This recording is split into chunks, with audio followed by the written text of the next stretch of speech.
Good morning, allez, Iden et tu seras aujourd'hui le Nishmat François Fachi Ben Chana, Jeanine Rude Bat Fortuna Mazefritna, et Ishaya Ben Linda, si vous souhaitez aussi aider une prochaine étude de Mishnah, contactez le 5 minutes éternelles.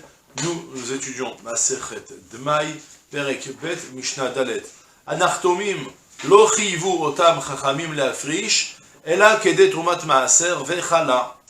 Achendvanim, enan rashain limkor et admai. Kol hamashpim bemidah gasa, reshain למכור את הדמאי, ולא אין המשפין במידה גסה, כגון הסיטונות ומוכרי תבואה.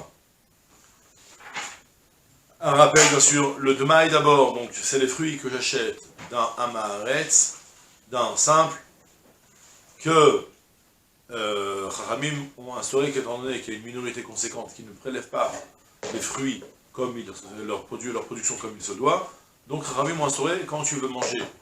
Quand tu achètes des fruits dans un maharetz, ça s'appelle du dmaï, tu dois reprélever de nouveau certains prélèvements.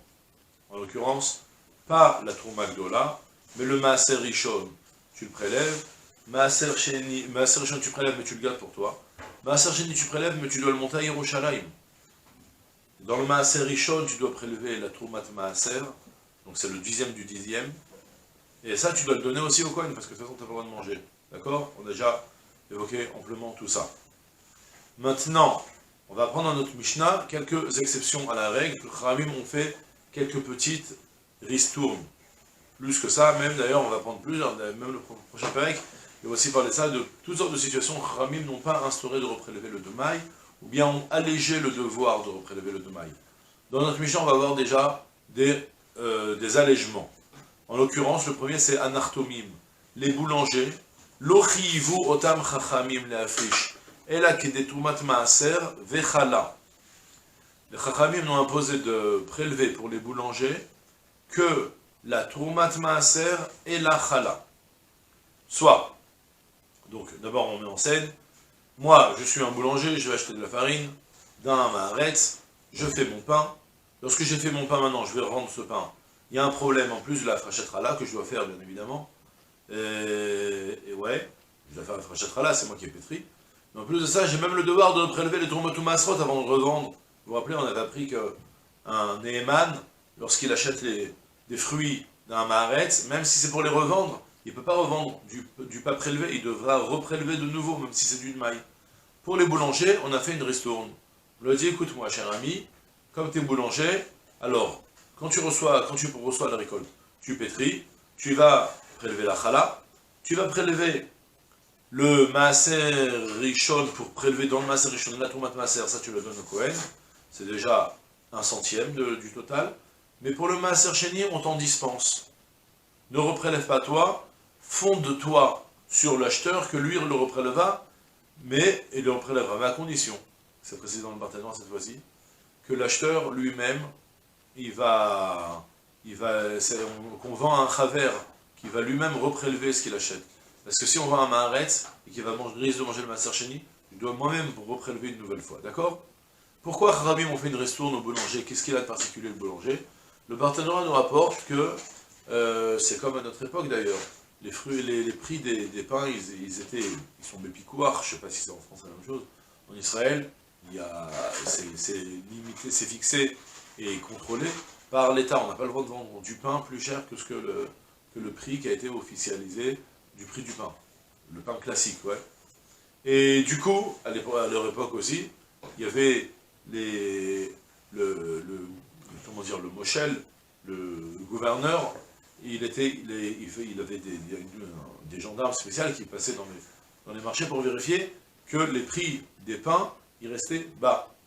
Du coup, le pauvre, le narcom, alors comment ça se passe? En théorie, lorsque tu achètes et tu as beaucoup de frais, tu vas remettre le prix, tu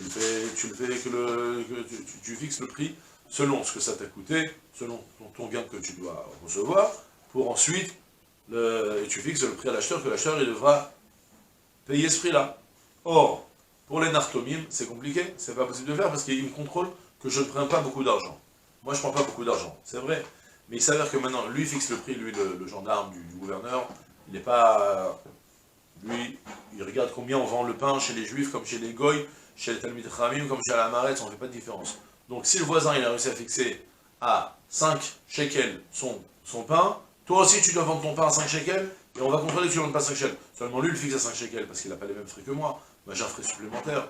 Moi j'ai plein de récoltes que je dois prélever pour ensuite la donner au Cohen ou monter à Yerushalayim avec. Selon ça, j'aurais voulu fixer un prix plus haut, et je ne peux pas le faire parce que je suis contrôlé. Mais on dit, tu sais quoi, prélève le minimum de Troumat Maaser et la Chala, bien sûr, et ensuite, vends ce qu'il y a. Mais, je rappelle, à condition que l'acheteur lui-même, il est censé lui reprélever de nouveau.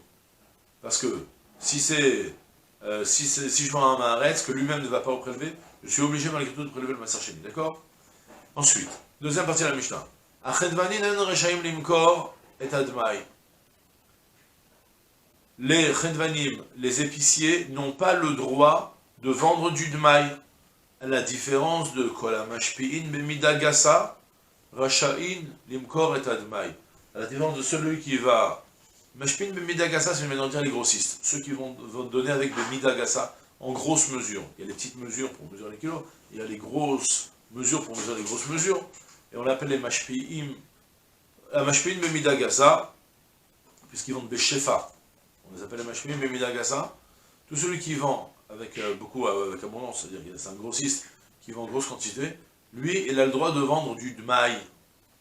Il a le droit de vendre du dmaï, pour quelle raison? De nouveau, c'est un peu le même principe, étant donné que les grossistes, figurez-vous que les grossistes ne se font pas tellement de blé, parce qu'ils vendent du blé. Un grossiste, il n'est pas plus riche qu'un épicier particulier, bien au contraire même. L'épicier, il a un pourcentage, en rapport avec la phrase précédente. L'épicier, lui, il se fait un très gros pourcentage lorsqu'il vend en détail. Tandis que chez les épiciers, étant donné qu'ils vendent en grosse quantité, et on a toujours l'habitude de donner un peu plus, et tout ça, il s'avère que la marge, elle est beaucoup plus petite, et donc il a le droit de vendre, lui, du dmaï à l'acheteur. Ouais, il y a quelques petites précisions, attention. Est-ce que c'est que si c'est un acheteur Talmid Chacham ou pas? 2 secondes. Ouais, c'est ça. Est-ce que on parle d'un acheteur qui est lui-même Talmid Chacham, qui est lui-même Chaver, ou est-ce qu'on parle même d'acheteur Amaretz? Sur ça, on a le Tosot Anshachem qui propose 2 avis sur la question, qui prouve de Tosot qu'on pense que même un Amaretz on peut le vendre. Très bien, en fait, on fait une belle ristourne, ils ont dit, écoute-moi, t'achètes en gros, tu revends en gros, tu as acheté dans un Maaretz, tu revends, même un Maaretz ou même un Talmid Chacham, ce que ensuite tu refourgues, c'est pas grave, toi spécialement parce que tu es un grossiste, parce que ta marge, elle est petite, comme on dit, elle est faible. À la différence du Chedvani, que lui, il se prend jusqu'à 3 et 4 fois le prix de l'article qu'il vend, dans ce cas-là, tu calcules, toi tu prélèves, et si tu as besoin d'augmenter le prix, ben augmente le prix, il n'y a pas de problème, d'accord?